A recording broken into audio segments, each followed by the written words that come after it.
We provide you the platform to turn your dreams into reality. Give wings to your aspirations with KR Mangalam University. तो बड़ी खबर आपको बता रहे हैं, जहां नेपाल में बढ़ते तनाव के बीच बालेन शाह की मुश्किलें भी लगातार बढ़ती जा रही है। गृह मंत्री सूदन गुरुङ के इस्तीफे के बाद वहां की राजनीति में हलचल तेज हो गई। इसका असर भारत नेपाल सीमा से जुड़े कस्बों और बाजारों में लगातार साफ दिखाई देने लगा। पहले से लागू कस्टम नियमों की सख्ती के बीच ताजा राजनीतिक घटनाक्रम ने सीमाई इलाकों में बेचैनी बढ़ा दी। भारतीय क्षेत्र से नेपाल जाने वाले सामानों की कड़ी जांच की जा रही है, जिससे नेपाली नागरिकों के साथ भारतीय व्यापारी भी परेशान दिख रहे हैं। वहीं भारत और नेपाल के बीच करीब 1751 किलोमीटर लंबी सरहद है, जो उत्तराखंड, उत्तर प्रदेश, बिहार, पश्चिम बंगाल और सिक्किम से लगती है। इस सीमा पर कई ऐसे शहर हैं जहां से दोनों देशों के बीच मुक्त व्यापार होता रहा है। लेकिन अब रैपर से राजनेता बने बालेन शाह ने चुनावों में मिली भारी जीत और प्रधानमंत्री पद संभालने के बाद कई नए नियम लागू कर दिए हैं और साथ ही अब नेपाल कई पुराने नियमों को सख्ती से लागू कर रहा है। इस बीच भारत की तरफ से भी बयान आया, आपको ग्राफिक्स के जरिए दिखाते हैं। भारत के विदेश मंत्रालय के प्रवक्ता रणधीर जायसवाल ने क्या कुछ कहा था, आपको बता दें। उन्होंने कहा था कि हमारा मानना है कि नेपाल की सरकार ने ये कदम अनौपचारिक ट्रेड को रोकने के लिए उठाया है। हमने वरिष्ठ नेपाली अधिकारियों के बयान भी देखे हैं, जिनमें उन्होंने कहा है कि घरेलू और निजी इस्तेमाल के सामान को बाधित नहीं किया जाएगा। इस मामले पर हम नजर रख रहे हैं। लेकिन सर, आपसे समझना चाहूंगी अब कि ये तमाम घटनाएं हो रही हैं, नेपाल में लगातार विद्रोह हो रहा है। नेपाल में जिस पद पर अभी बालेन शाह बैठे हैं, उस पद पर लाने के लिए जेनजीज ने प्रोटेस्ट किया, लेकिन आज वही जेनजी जो हैं उनके खिलाफ ही प्रोटेस्ट करते हुए नजर आ रहे हैं। जो भारत के साथ रिश्ते इतने अच्छे अभी तक रहे, उसमें कहीं ना कहीं जो खटास आने लगी है। अब चर्चा ये भी हो रही है कि इन तमाम चीज़ों के पीछे, इन तमाम घटनाओं के पीछे एक जो सबसे बड़ा हाथ है, वो है चीन का हाथ। इस पर आपकी क्या टिप्पणी है सर? देखिए, चीन का जो नेपाल में है वो कोई नया नहीं है और खास तौर पे जो कम्युनिस्ट पार्टी वहां की अलग अलग फैक्शन है, उसके मार्फत नेपाल को प्रभावित करने की चीन कोशिश करता रहा है, भारत के खिलाफ भड़काता रहा है। और इसलिए आप देखें केपी शर्मा ओली की जो सरकार थी, जो जेनजी के प्रोटेस्ट में गिरी, वो भी बीच बीच में जो सीमा विवाद है, काला पानी जैसे इलाके का है, लिपुलेक का इलाके का है, ये सब मुद्दा उठाते रहे कि ये नेपाल का हिस्सा है। ये तमाम चीजें जो विवाद वाली चीजें हैं वो करते रहे हैं। दूसरी बात कि बाकी जो देशों की तरह पे जो BRI है, बेल्ट एंड रोड इनिशिएटिव है चीन का, उसके तहत चीन जो है वो बड़े पैमाने पे नेपाल और चीन के बीच में रेल मार्ग, सड़क मार्ग बनाने की थी बात, उसकी कई घोषणाएं हुई थी, कई परियोजनाओं की बात हुई थी और उसमें था कि भारत के बॉर्डर तक चीन जो है रेल बनाने लगेगा। ये भारत के लिए चिंता की बात थी। अब जब जेनजी आंदोलन हुआ तो पुराने सारे नेता और कम्युनिस्टों का तो बिल्कुल सफाया हो गया जो चीन समर्थक थे। बालेन शाह ने जब वो लिया संभाला तो आपने देखा कि उन्होंने हिंदू रीति रिवाज से अपनी तमाम चीजों को देखा। वो जो हैं वो एक नए नेपाल की बात कर रहे हैं जिसमें नेपाल के हितों की बात हो, और जब नेपाल के हित की बात आती है तो भारत और नेपाल के संबंध जो है वो बहुत महत्वपूर्ण हो जाते हैं। जैसे बांग्लादेश के हित की बात अगर तारिक रहमान करते हैं तो बांग्लादेश और भारत के रिश्ते बहुत महत्वपूर्ण हो जाते हैं, क्योंकि भारत के बिना बांग्लादेश का हित नहीं हो सकता है, बाकी नहीं हो सकता है।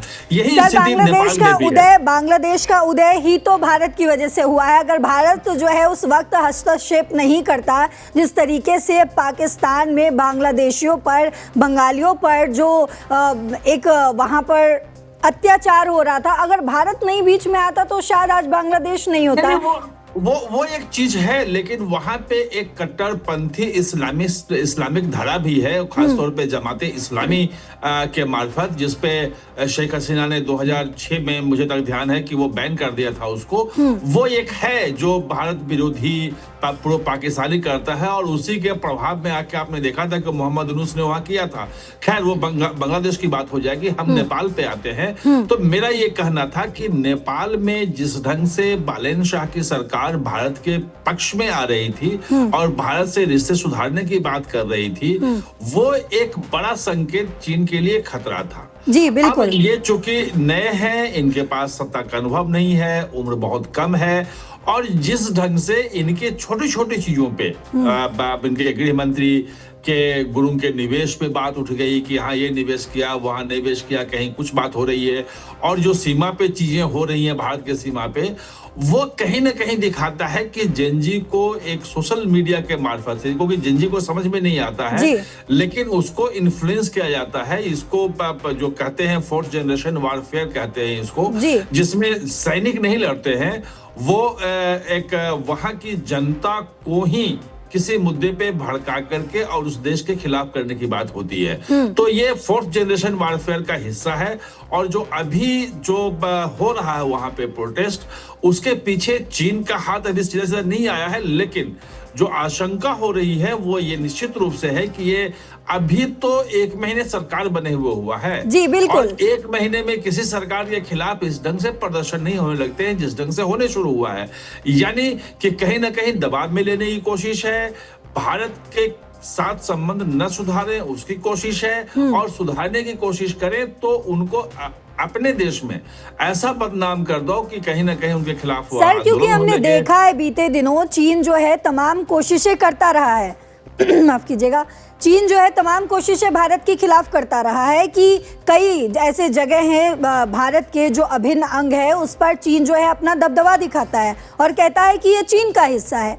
तो चीन अगर हारने लगता है तो हम देखते हैं कि पुराने समय में, अभी बीते समय में बांग्लादेश के साथ जो उसका एक गठबंधन होने लगता है, जब बांग्लादेश में प्रोटेस्ट चल रहा है तो पीछे से चीन का हस्तक्षेप जो है वो दिखता है। अब नेपाल में जो ये प्रोटेस्ट हो रहा है, इसमें अगर हम सीधे तौर पर तो नहीं, अभी तक कोई ऐसा आधिकारिक बयान या ऐसी कुछ चीज़ जो है वो सामने नहीं आई है, लेकिन पुरानी सरकार को अगर देखा जाए तो उस वक्त भी चीन का हस्तक्षेप था भारत और नेपाल के रिश्तों में। और आज जब जो है नई सरकार बनी है, 1 महीने सिर्फ हुए हैं, तो इस तरीके से अचानक से भारत और नेपाल के बीच ये जो दूरियां बढ़ने लगी है, नेपाली और भारत जो बेटी रोटी का रिश्ता है, जो हम लगातार 3-4 दिनों से इस पर चर्चा भी कर रहे हैं, और उधर प्रोटेस्ट जो हो रहा है, इससे भारत भी परेशान, भारत के लोग भी परेशान हो रहे हैं और नेपाल के लोग भी परेशान हो रहे हैं। इसमें चीन जो है कितने लेवल तक, आपको क्या लगता है किस लेवल तक हस्तक्षेप कर रहा है, और भारत जो है कब इस पर बड़ा एक्शन लेगा?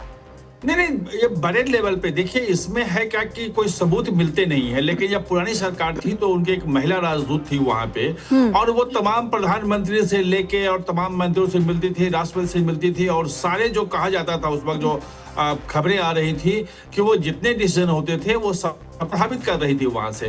और ये चीन का नहीं है, आपने देखा कि चीन में वहां भारत विरोधी कोशिश की कि मालदीव में सरकार आ जाए, लेकिन वहां जब सरकार आई तो भारत के पक्ष में हो गया।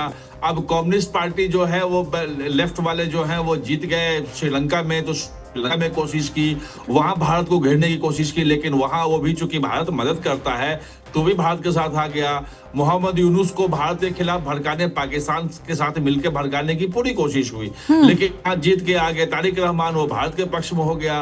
ले देके एक पाकिस्तान बचा है जो अभी चीन के पास है, और वो भी अमेरिका की तरफ जा रहा है। तो अब पाकिस्तान, नेपाल ही एकमात्र बचता है जिसको लग रहा है कि अगर नेपाल में हम कुछ करें अपना, तो नेपाल हो सकता है कि अभी नया नया यहाँ पे वो प्रधानमंत्री बने हैं, तो मुश्किलें आ सकती हैं। और सबसे बड़ी बात है सर कि उनको बहुत कम उम्र के प्रधानमंत्री, यानी कि एक्सपीरियंस भी बहुत कम है, तो उनको शायद अपनी तरफ करना आसान होगा।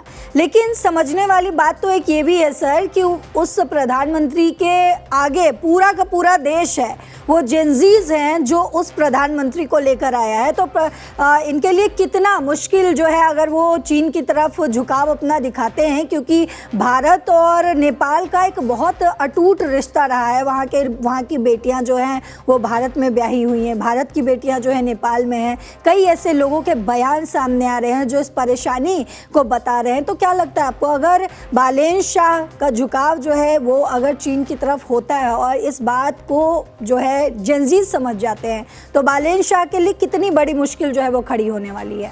इसमें दो तीन चीजें समझनी पड़ी कि सोशल मीडिया में जो हमें दिखता है वो सचमुच में वही होता है या वो हमें दिखाने की कोशिश होती है, या कोई एक समस्या है तो उसको इतना बढ़ा चढ़ा के दिखा दो, उसको फैला दो, जो मीडिया मैनेजमेंट जिसको कहते हैं, जो देश करता है, जिस ढंग से ये फोर्थ जनरेशन वारफेयर चलता है, तो वो सामने आता है। भारत की जो प्रतिक्रिया है, जो मैं दर्शकों को लगातार 2-3 दिनों से बता रहा था, वो बिल्कुल उसी लाइन पे है कि जो सीमा पर जो व्यापार है उसको रेगुलेट करने की जरूरत है।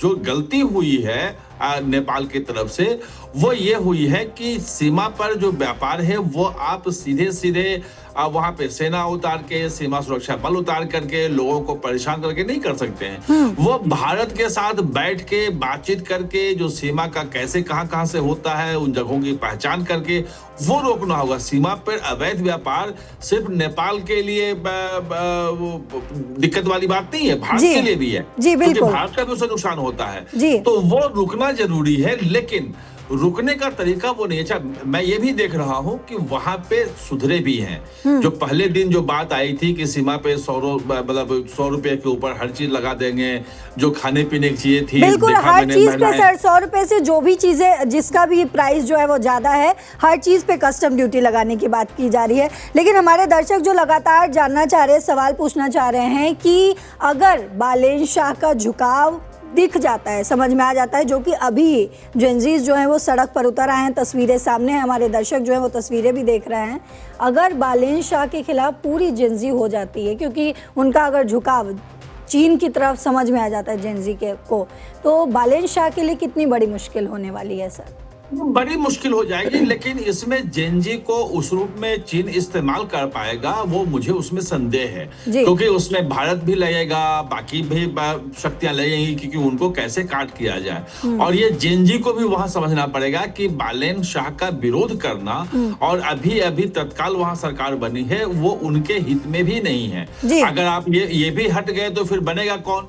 तो जो भी आएगा, आप हर महीने प्रधानमंत्री वहां बदलते रहेंगे, हर बार चुनाव होता रहेगा, तो एक अराजकता की स्थिति पैदा हो जाएगी। और अराजकता की स्थिति जो है किसी भी देश के लिए, विकास के लिए वहां जरूरी नहीं, स्थायित्व जरूरी है, तभी विकास कोई देश कर सकता है, वहां युवाओं को रोजगार मिल सकता है, कुछ हो सकता है। तो ये उनके हित में भी नहीं है, ये वहां के जेनजी को समझना होगा। अब बात रही कि जो कोर्स करेक्शन की, तो जैसा रणधीर जायसवाल का आपने बताया, वो पहले मैंने भी यहाँ पे दर्शकों को 2-3 दिन से बता रहा हूँ कि नेपाल की तरफ से भी कहा जा रहा है कि वहां मना किया गया है कि अगर खाने पीने की कोई रोजमर्रा की चीजें कोई ला रहा है, कोई ले जा रहा है इधर से उधर, तो उसको परेशान ना करें। सिर्फ जो व्यवसायिक उपयोग की चीजें हैं कि वहां का सस्ती चीजें दुकानदार खरीद के बड़े पैमाने पे लाए और भारत में बेच दे। और भारत का जैसे कि कल वो आ रहा था बयान जो सोशल मीडिया पे चल रहा था कि हम तो खाद भी, उर्वरक भी भारत से लाते थे और वो भी नहीं लगाएंगे हम, ये है। तो उर्वरक तो यहाँ 3000 रुपए जो बोरे वाले उर्वरक हैं वो तो 300 रुपए भारत देता है, और इतना सब्सिडी है, मतलब लाखों हजारों लाखों करोड़ की सब्सिडी भारत देता है किसान को सस्ता खाद उपलब्ध कराने के लिए। अगर वो वहां चला जाता है तो भारत के इतने भी नहीं है। तो सर लेकिन अगर नेपाल को भी हम साइड करते हैं, नेपाल में प्रोटेस्ट तो हो ही रहा है, उसमें चीन का हस्तक्षेप जो है अंदरूनी तौर पर वो तो है ही, लेकिन सर अगर सीधे सीधे हम चीन का फैक्टर अगर देखें तो चीन तो हमेशा से ही भारत के लिए मुश्किल खड़ा करता रहा है, क्योंकि कॉम्पिटिटर मानता है चीन। हालांकि चीन महादेश है, अमेरिका महादेश है, महाशक्ति है, लेकिन उस कंपटीशन में अब भारत भी कहीं ना कहीं आ रहा है। तो कॉम्पिटिटर के तौर पर जब चीन देखता है भारत को, भारत के कई हिस्सों को जो है चीन अपना बताता है, चीन हमेशा ही मुश्किलें जो है वो खड़ी करते रहा है भारत के लिए। अब ये हमारे लिए यानी भारत के लिए अगर चीन जो है नेपाल में हस्तक्षेप करता है, बालेन शाह को अपनी तरफ करने की कोशिश करता है, तो ये भारत के लिए कितनी बड़ी मुश्किल हो सकती है? नहीं, ये बड़ी मुश्किल है। ये देखिए, ऐसा है कि कोई भी देश हो, चाहे नेपाल हो, चाहे कोई भी देश हो, वो भारत विरोधी चीजों का वो समर्थन करता रहा है। यहाँ तक कि भारत में आतंकी जो हमले करने वाला है, चाहे वो हिजबुल मुजाहिदीन का प्रमुख हो, चाहे वो ये लश्कर तैयबा का हो, जैश ए मोहम्मद का जो प्रमुख है, इनके खिलाफ जब संयुक्त राष्ट्र से वो प्रस्ताव पारित होने लगते हैं तो कई बार उसने रोड अटकाए हैं और भारत के बार बार कोशिशों के बावजूद भी और पूरे कहें वैश्विक बिरादरी के दबाव के बाद वो समर्थन किया है। तो भारत के पक्ष में जो चीजें होती हैं उस पे वो चीन का है और उसके लिए चीन ये भारत को देखता है। आप देखिए चीन के साथ बड़ी लड़ाई हो चुकी है, एक बड़े हिस्से को चीन जो है वो कब्जा कर चुका है। पाकिस्तान ने जो अक्साई चीन लिया था वो अक्साई चीन को दे चुका है, इलाका पूरा का पूरा। और वो क्या करता है, जब सीमा पे जो समझौता होना चाहिए, सीमा का रेखांकन होना चाहिए, वो नहीं कर रहा है चीन इतने सालों से। भारत सर, हमारे दर्शक जो हमें देख रहे हैं उनमें से एक बहुत इम्पोर्टेंट कमेंट जो है वो मैं लेना चाहूंगी और उस पर आपका एक्सपर्ट एडवाइस जरूर लूंगी। सर, हमारे एक दर्शक ने लिखा है कि Gen Z wants job, so will China invest money in Nepal to attract youth. अगर इस एंगल से हम सोचे कि क्योंकि वहाँ पे प्रोटेस्ट जो है वो जॉब के लिए हो रहा है, जो जेनजीज हैं, जो युवा है, वो नौकरी के लिए जो है, बदहाली है, उसके लिए प्रोटेस्ट कर रहे थे और इसी वजह से कहीं ना कहीं बालेन शाह को लेकर भी आए। और अगर चीन जो है वहाँ इन्वेस्टमेंट कर देता है तब तो फिर नेपाल और भारत के रिश्ते में वैसे ही दूरियां आ जाएंगी। नहीं, वो नहीं हो पाएगा क्योंकि ये समझना पड़ेगा, नेपाल को भी समझना पड़ेगा कि चीन जो इन्वेस्टमेंट करता है वो उसका ट्रैप होता है जी। वो उसको फंसाने के लिए होता है, वो कर्ज में डुबाने के लिए होता है। और इसीलिए BRI जो बेल्ट एंड रोड इनिशिएटिव है चाइना, उससे लोग निकल रहे हैं। हमने श्रीलंका में देखा कि ऐसे हवाई अड्डे बना दिए जो कहीं कुछ वो चल नहीं पाया और इन्वेस्टमेंट किया और बाद में 99 साल की लीज पे देना पड़ा। अफ्रीका के कई देश इसी इन्वेस्टमेंट चक्कर में कि इन्वेस्टमेंट होगा तो रोजगार आएगा और वहां इन्वेस्टमेंट मंगाया, इन्वेस्टमेंट हुआ भी और उससे वो मतलब जो आर्थिक काम होनी चाहिए, गतिविधियां बढ़नी चाहिए, लोगों को रोजगार मिलना चाहिए, उसके बजाय वो डूब रहा है। डूबने से होता क्या है कि लोगों को रोजगार मिलता है और वो देश जो है वो उसके ट्रैप में फंस जाता है और वो ट्रैप जो है ना, वो ट्रैप में फंस के अपने एसेट को 99 साल की लीज पे, तमाम लीज पे वो देने लग जाता है। भारत भी इसीलिए वो बाहर हुआ, अभी इटली बाहर हो गया, कई देशों से बाहर हो रहे हैं। ये उसका ट्रैप है। वो वहां के लोगों को रोजगार तभी आएगा जब वहां स्थायित्व होगा, सरकार स्थायी होगी और 10 दिन में 1 महीने में रोजगार नहीं आता है। रोजगार के लिए 5 साल 10 साल समय लगता है इन्वेस्टमेंट के लिए और तब रोजगार होता है। तो अगर 1 महीने के भीतर अगर आप कहीं ना कहीं प्रोटेस्ट शुरू करवाते हैं, क्योंकि युवा वहां बेरोजगार हैं और उनकी जो बेरोजगारी है, उनका गुस्सा है, वो सरकार की तरफ मोड़ देते हैं, इसका मतलब कि आप नेपाल का भला नहीं चाहते हैं। चीन नेपाल का भला नहीं चाहता है, बिल्कुल क्लियर इससे है। भारत की सभी प्रतिक्रिया है कि जो उकसाने की कोशिश हो रही है भारत की कि देखो नेपाल जो है वो भारतीयों के साथ ऐसा कर रहा है, सीमा पे उसने 100 रुपए पे लगा दिए। लेकिन भारत की सभी प्रक्रिया है कि अगर वो व्यापार को रेगुलेट करना चाह रहे हैं, जो कोशिश है, जो बयान आ रहे हैं, तो भारत उसमें मदद करेगा, उसमें कोई दिक्कत नहीं है। हाँ, लोगों को दिक्कत ना हो, वहां जो आसपास के जो रहने वाले हैं, मतलब बेटी रोटी का संबंध वहां है, उसमें कहीं कोई दिक्कत नहीं होनी चाहिए। भारत को कोई बड़ा एक्शन लेने की जरूरत है अभी, या फिर भारत जो है आने वाले समय में अगर कुछ ऐसा होता है तो भारत कोई बड़ा एक्शन लेगा? क्योंकि चीन अगर जब भी कुछ किसी भी इलाके को अपना बताया है तो भारत ने बड़ा एक्शन लिया और खुलकर बोला है कि भारत का अभिन्न अंग था, है और हमेशा रहेगा। तो क्या इस मुकाम पे जब नेपाल के साथ चीन जो है हस्तक्षेप करने की कोशिश कर रहा है तो भारत को कोई बड़ा एक्शन लेने की फिलहाल जरूरत है? देखिए, जो कूटनीतिक बयान होता है वो एक्शन मतलब हमेशा मिलिट्री एक्शन नहीं होता है, हमेशा पुलिस एक्शन नहीं होता है। जो कूटनीतिक स्टैंड होता है वो भी एक एक्शन के रूप में होता है। और भारत का जो आपने रणधीर जायसवाल का जो बयान सुनाया, वो निश्चित रूप से पूरी स्थिति को सामान्य करने की कोशिश है। ये एक्शन है कि ये हित में नेपाल के भी नहीं है और ये हित में भारत के भी नहीं है। ये बिल्कुल साफ साफ दिख रहा है। दूसरी बात कि जो सोशल मीडिया के सहारे जो सरकार को बदनाम करने की कोशिश हो रही है, वो लड़ाई तो सोशल मीडिया पे लड़ी जाएगी। वो जो परसेप्शन की लड़ाई है, नैरेटिव की लड़ाई है कि बालेन शाह के खिलाफ जो है यूथ में नैरेटिव खड़ा कर दो, तो वो नैरेटिव को हटाने की जिम्मेवारी जो है वो है और भारत तो नेपाल की सरकार को सबको ये कोशिश करनी चाहिए और यूथ को भी पूरी सही जानकारी देनी चाहिए कि भाई देखो हकीकत ये है, ये फैसला हुआ है, ये हमने किया है, इसका ये मतलब है। अगर कुछ चीजें आप छुपाएंगे, कुछ चीजें आप दबाएंगे, तो यूथ के पास अगर पूरी जानकारी नहीं होगी तो गलत नैरेटिव में फंस जाएगा। गलत नैरेटिव का जवाब यही है, जो झूठ होता है, जो का जवाब यही है कि आप सच्चाई को सबके सामने रख दो, पूरी सच्चाई सबको सामने रख दो। अभी बालेन साहब नए हैं, अभी 1 महीना हुआ है, मुझे लगता है कि धीरे धीरे इन चीजों को वो समझेंगे। वहां की आर्मी जो है वो बहुत मैच्योर है, वहां की जुडिशरी मैच्योर है, और जेएनयू के पूरे आंदोलन को जितने अच्छे तरीके से उन्होंने संभाला, जितने अच्छे तरीके से संभाला और चुनाव भी करवा लिए, वो वहां पे मतलब आर्मी की और सबकी मैच्योरिटी को दिखाता है वो, कि वहां कहीं कोई उस ढंग से रक्तपात नहीं होने दिया और सबको भागने की जरूरत भी नहीं पड़ी। जैसे शेख हसीना को भागना पड़ा, वैसे ओली को नहीं भागना पड़ा, भले भी गिरफ्तार हुए हैं। वो कानून देखेगा कि उनके खिलाफ जो करप्शन के चार्जेज हैं, बाकी जो लोग गिरफ्तार हो रहे हैं, उसमें केस चलेगा, कानून के हिसाब से कार्रवाई होगी।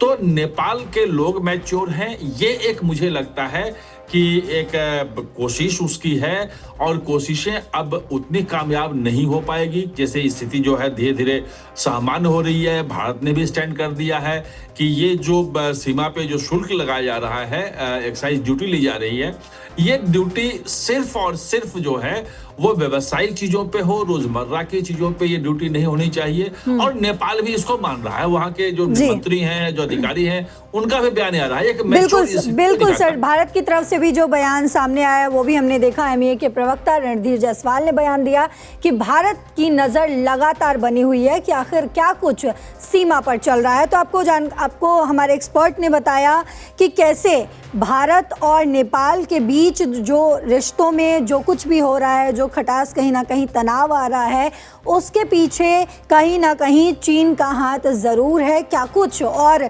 चीन करने वाला है या चीन की क्या प्लानिंग है, इस पर लगातार भारत सरकार की तो नज़र है ही, और इस पर क्या अपडेट्स निकल कर सामने आते हैं, हमारी भी नज़र लगातार बनी हुई है।